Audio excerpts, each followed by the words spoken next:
ದಾಳಿ ಮಾಡಿದ್ದೇ ಒಂದು, ಸಿಕ್ಕಿ ಬಿದ್ದಿದ್ದೇ ಇನ್ನೊಂದು. ಇಡಿ ದಾಳಿಯಿಂದ ಬಟಾಬಯಲಾಯಿತು ಆ ರಹಸ್ಯ. ಶಾಸಕರು ಸಂಸದರಿಗೆ ಹೊಸ ಟೆನ್ಷನ್ ಶುರುವಾಗಿದೆ. ನಿನ್ನೆ 4 ಶಾಸಕರು, 1 ಸಂಸದರ ಮೇಲೆ ಬಳ್ಳಾರಿಯಲ್ಲಿ ಇಡಿ ದಾಳಿ ಆಯಿತು. ಆ ಸಂದರ್ಭದಲ್ಲಿ ದಾಳಿ ಮಾಡಿದ್ದೇ ಒಂದು ವಿಚಾರಕ್ಕೆ, ಆದ್ರೆ ಅಲ್ಲಿ ಸಿಕ್ಕಿಬಿದ್ದಂತಹ ದಾಖಲೆಗಳಿದ್ದಾವಲ್ಲ, ಅವೇ ಬೇರೆ ಕತೆ ಹೇಳ್ತಾ ಇದ್ದಾವೆ. ಹೀಗಾಗಿ ಶಾಸಕರು ಸಂಸದರಿಗೆ ಹೊಸ ಟೆನ್ಷನ್ ಶುರುವಾಗಿದೆ. ವಾಲ್ಮೀಕಿ ನಿಗಮದ ಹಣ ದುರ್ಬಳಕೆ ಆರೋಪಕ್ಕೆ ದಾಳಿಯಾಗಿದ್ದು, ಲೋಕಸಭೆ ಚುನಾವಣೆ ವೇಳೆ 20 ಕೋಟಿ ಬಳಕೆ ಆರೋಪ ಕೇಳಿಬಂದಿದೆ. ಆದ್ರೆ ದಾಳಿ ವೇಳೆ ನಿನ್ನೆ ಸಿಕ್ಕಿಬಿದ್ದಂತಹ ದಾಖಲೆಗಳಿದೆಯಲ್ಲ, ಅದೇ ಬೇರೆ. ಭರತ್ ರೆಡ್ಡಿ, ಕಂಪ್ಲಿ ಗಣೇಶ್, ನಾಗೇಂದ್ರ, ಶ್ರೀನಿವಾಸ್, ತುಕಾರಾಂ ಮನೆಯಲ್ಲಿ ಇತರೆ ದಾಖಲೆಗಳು ಲಭ್ಯ ಆಗಿದ್ದಾವೆ. ಹೂಡಿಕೆ, ಬೇನಾಮಿ ಆಸ್ತಿ ಖರೀದಿಗಳು ಸಹ ಪತ್ತೆಯಾಗಿದೆ. ಈಗ ಇಡಿ ತನ್ನ ಗುರಿ ಬದಲಾಯಿಸಿದ್ರೆ ಮತ್ತೆ ಆತಂಕ ಶುರುವಾಗುತ್ತೆ. ವಾಲ್ಮೀಕಿ ಹಗರಣ ಬಿಟ್ಟು ಅಕ್ರಮದ ಬೆನ್ನು ಬೀಳುವಂತಹ ಭೀತಿ ಈಗ ಎದುರಾಗಿದೆ. ನೋಟಿಸ್ ನೀಡಿ ಇಡಿ ವಿಚಾರಣೆಗೆ ಕರೆಯೋದು ಪಕ್ಕಾ ಅಂತ ಅನ್ನಿಸ್ತಾ ಇದೆ. ಭರತ್ ರೆಡ್ಡಿ, ಕಂಪ್ಲಿ ಗಣೇಶ್ ಹಾಗೆ ನಾಗೇಂದ್ರ, ಶ್ರೀನಿವಾಸ್, ತುಕಾರಾಂ ಇವರ ಮನೆಯಲ್ಲೆಲ್ಲ ನಿನ್ನೆ ಇಡಿ ತಲಾಶ್ ನಡೆಸಿದಂತಹ ಸಂದರ್ಭದಲ್ಲಿ ವಾಲ್ಮೀಕಿ ನಿಗಮದ ಹಣ ದುರ್ಬಳಕೆ ಸಂಬಂಧಪಟ್ಟಂತೆ ದಾಖಲೆಗಳನ್ನ ಪರಿಶೀಲನೆ ಮಾಡಿದ ಸಂದರ್ಭದಲ್ಲಿ ಬೇರೆ ಬೇರೆ ದಾಖಲೆಗಳು ಸಿಕ್ಕಿದಾವೆ.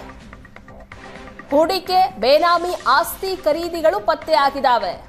ಹೀಗಾಗಿ ಮತ್ತಷ್ಟು ಟೆನ್ಷನ್ ಶುರುವಾಗ್ತಾ ಇದೆ ಶಾಸಕರು ಹಾಗೆ ಸಂಸದರಿಗೆ.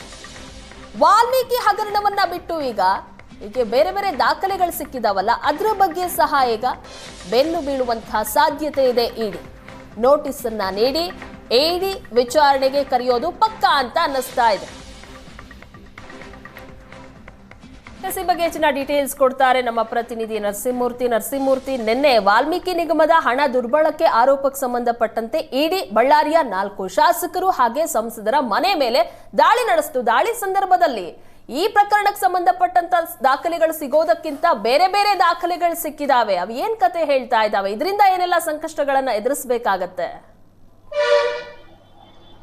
ಪ್ರಗತಿ ಈಗಾಗಲೇ ಹೇಳಿದಂತೆ ವಾಲ್ಮೀಕಿ ಅಭಿವೃದ್ಧಿ ನಿಗಮದ ಹಣ ದುರ್ಬಳಕೆ ಆರೋಪಕ್ಕೆ ಸಂಬಂಧಪಟ್ಟಂತೆ ಇಡೀ 4 ಶಾಸಕರು ಮತ್ತು ಸಂಸದರ ಮನೆಗಳ ಮೇಲೆ ನಿನ್ನೆ ಇಡಿ ಅಧಿಕಾರಿಗಳು ಸತತವಾಗಿ 14ರಿಂದ 15 ಗಂಟೆಗಳ ಕಾಲ ದಾಳಿ ಮಾಡಿದ್ರು. ಬೇರೆ ಬೇರೆ ದಾಖಲಾತಿಗಳನ್ನು ಪರಿಶೀಲನೆ ಮಾಡತಕ್ಕಂಥ ಕೆಲಸವನ್ನು ಮಾಡಿದ್ರು. ಆದ್ರೆ ಪ್ರಕರಣಕ್ಕೆ ಸಂಬಂಧಪಟ್ಟಂತೆ 1 ವರ್ಷದ ಬಳಿಕ ಬಂದಾಗ ಬಹುತೇಕ ವಾಲ್ಮೀಕಿ ಅಭಿವೃದ್ಧಿ ನಿಗಮಕ್ಕೆ ಸಂಬಂಧಪಟ್ಟಂತೆ ಯಾವುದೇ ದಾಖಲೆಗಳು ಅವರಿಗೆ ಲಭ್ಯವಾಗಿಲ್ಲ ಅನ್ನೋಂಥ ಮಾಹಿತಿ ಇದೀಗ ಲಭ್ಯವಾಗ್ತಾ ಇದೆ. ಯಾಕಂದ್ರೆ ಈಗಾಗಲೇ ಪ್ರಕರಣ ಆಗಿ 1 ವರ್ಷ ಆಯ್ತು.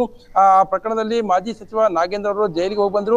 ತದನಂತರ ಆದಂತಹ ಬೆಳವಣಿಗೆಯಲ್ಲಿ 1 ವರ್ಷದ ಬೆಳವಣಿಗೆಯಲ್ಲಿ ಯಾವುದೇ ರೀತಿಯಂತ ಯಾವ ಅಧಿಕಾರಿ ಆಗಿರ್ಬೋದು ಅಥವಾ ಯಾವುದೇ ಜನಪ್ರತಿನಿಧಿ ಆ ಪ್ರಕರಣಕ್ಕೆ ಸಂಬಂಧಪಟ್ಟಂತೆ ಯಾವುದೇ ಸಣ್ಣ ಪುಟ್ಟ ದಾಖಲಾತಿಗಳನ್ನು ಇಟ್ಕೊಳ್ಳೋಕೆ ಸಾಧ್ಯತೆ ಇಲ್ಲ.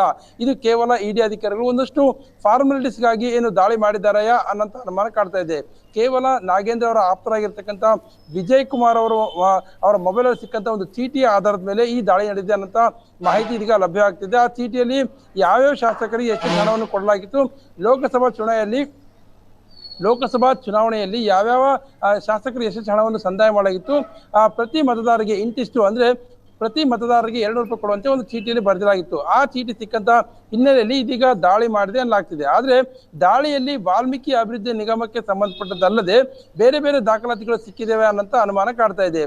ಆದ್ರೆ ಇಡೀ ರಾತ್ರಿ ಅಂದ್ರೆ ನಿನ್ನೆ ಬೆಳಗ್ಗೆಯಿಂದ ರಾತ್ರಿವರೆಗೂ ದಾಳಿ ಆಯಿತು. ದಾಳಿಯಿಂದ ಹೊರಗಡೆ ಬಂದಂತ ಸಂಸದ ತುಕಾರಾಂ ಅವರಾಗಿರ್ಬೋದು, ಶಾಸಕ ಭರತ್ ರೆಡ್ಡಿ ಅವರಾಗಿರ್ಬೋದು ಅಥವಾ ಕಂಪ್ಲಿ ಶಾಸಕ ಗಣೇಶ್ ಆಗಿರ್ಬೋದು, ನಮ್ಮ ಮನೆಯಲ್ಲಿ ಯಾವುದೇ ರೀತಿಯಂತ ದಾಖಲೆ ಸಿಕ್ಕಿಲ್ಲ, ಒಂದು ಸಣ್ಣ ತುಂಡು ಪೇಪರ್ ಅನ್ನು ಕೂಡ ಇಡಿ ಅಧಿಕಾರಿಗಳು ತೆಗೆದುಕೊಂಡು ಹೋಗಿಲ್ಲ ಅನ್ನೋಂಥ ಮಾತನ್ನು ಸ್ಪಷ್ಟವಾಗಿ ಹೇಳಿದ್ದಾರೆ. ಆದ್ರೆ ಮೇಲ್ನೋಟಕ್ಕೆ ಈ ಮಾತನ್ನು ಅವ್ರು ಹೇಳಿದ್ರು ಕೂಡ ಎಲ್ಲೇ ಒಂದ್ ಕಡೆ 10-12 ತಾಸುಗಟ್ಟಲೆ ಯಾಕೆ ವಿಚಾರಣೆ ಮಾಡಿದ್ರು, ಏನೆಲ್ಲ ಪ್ರಕರಣಗಳ ಬಗ್ಗೆ ತನಿಖೆ ಮಾಡಿದ್ರು ಅನ್ನೋಂಥದ್ದು ಸಾಕಷ್ಟು ಅನುಮಾನ ಕಾಡ್ತಾ ಇದೆ. ಇದ್ರ ಜೊತೆಗೆ ಪ್ರಮುಖವಾಗಿ ಅಂತಂದ್ರೆ ವಾಲ್ಮೀಕಿ ಅಭಿವೃದ್ಧಿ ನಿಗಮದ ಹಗರಣದ ವ್ಯವಹಾರ ಒಂದ್ ಕಡೆ ಆದ್ರೆ ಯಾವುದೇ ಒಬ್ಬ ಶಾಸಕ ಸಂಸದ ಬೇರೆ ಬೇರೆ ಕಡೆ ಹೂಡಿಕೆ ಮಾಡಿದ್ದಾಗಿರ್ಬೋದು, ಬೇರೆ ಬೇರೆ ಕಡೆ ತಮ್ಮದೇ ಅಂತ ಬಂಡವಾಳ ಹಾಕಿರ್ತಕ್ಕಂಥ ವ್ಯವಹಾರ ಆಗಿರ್ಬೋದು, ಆ ಎಲ್ಲ ವ್ಯವಹಾರಗಳು ಈ ತನಿಖೆಯಿಂದ ಇದೀಗ ಬಯಲಿಗೆ ಬರ್ತಾ ಇದೆಯಾ ಅನ್ನೋಂಥ ಅನುಮಾನ ಕಾಡ್ತಾ ಇದೆ. ಯಾಕಂದ್ರೆ ಸಾಮಾನ್ಯವಾಗಿ ಎಲ್ಲರೂ ತಮ್ಮ ಬೇಕಾದ ದಾಖಲಾತಿಗಳನ್ನು ತಮ್ಮ ಕಚೇರಿ ಅಥವಾ ಮನೆಯಲ್ಲಿ ಇಟ್ಕೊಂಡಿರ್ತಾರೆ. ಆದ್ರೆ ಆಗಿರೋ ಪ್ರಕರಣನೇ ಒಂದು, ತನಿಖೆ ಆಗ್ತಿರದೆ ಮತ್ತೊಂದು ಆಗತಕ್ಕಂಥ ಸಾಧ್ಯತೆ ಇದೆ ಅನ್ನೋಂಥ ಮಾಹಿತಿ ಇದೀಗ ಲಭ್ಯವಾಗ್ತದೆ. ಸದ್ಯಕ್ಕೆ ಶಾಸಕರು ಸಂಸದರು ಹೇಳಿರ್ತಕ್ಕಂಥ ಮಾಹಿತಿ ಮೇರೆಗೆ ಯಾವುದೇ ರೀತಿಯಂತ ನೋಟಿಸ್ ಕೊಟ್ಟಿಲ್ಲ, ನಮಗೆ ವಿಚಾರಣೆ ಕರೆದಿಲ್ಲ ಅಂತ ಮಾತನ್ನು ಹೇಳ್ತಾ ಇದ್ದಾರೆ. ಆದ್ರೆ ಇಡಿ ಅಧಿಕಾರಿಗಳ ಮೂಲ ಪ್ರಕಾರ ಸದ್ಯಕ್ಕೆ ಏನು ದಾಳಿ ಮಾಡಿಸಲಾಗಿದೆ, ಯಾವುದೇ ಕ್ಷಣದಲ್ಲಿ ಅಂದ್ರೆ ಯಾವಾಗ ಅವಶ್ಯಕತೆ ಇತ್ತು ಅನ್ನೋಂಥ ಸಂದರ್ಭ ಇತ್ತಂದ್ರೆ ಸಂಸದ ಶಾಸಕರಿಗೆ ನೋಟಿಸ್ ಕೊಟ್ಟು ಕರೆಸ್ಕೊಳ್ತೇವೆ ಅನ್ನೋ ಮಾತನ್ನು ಆ ಇಡಿಯ ಮೂಲಗಳು ತಿಳಿಸಿವೆ. ಪ್ರಗತಿ. ಥ್ಯಾಂಕ್ ಯು ನರಸಿಂಹಮೂರ್ತಿ, ನಿಮ್ಮೆಲ್ಲ ಡೀಟೇಲ್ಸ್ಗಾಗಿ.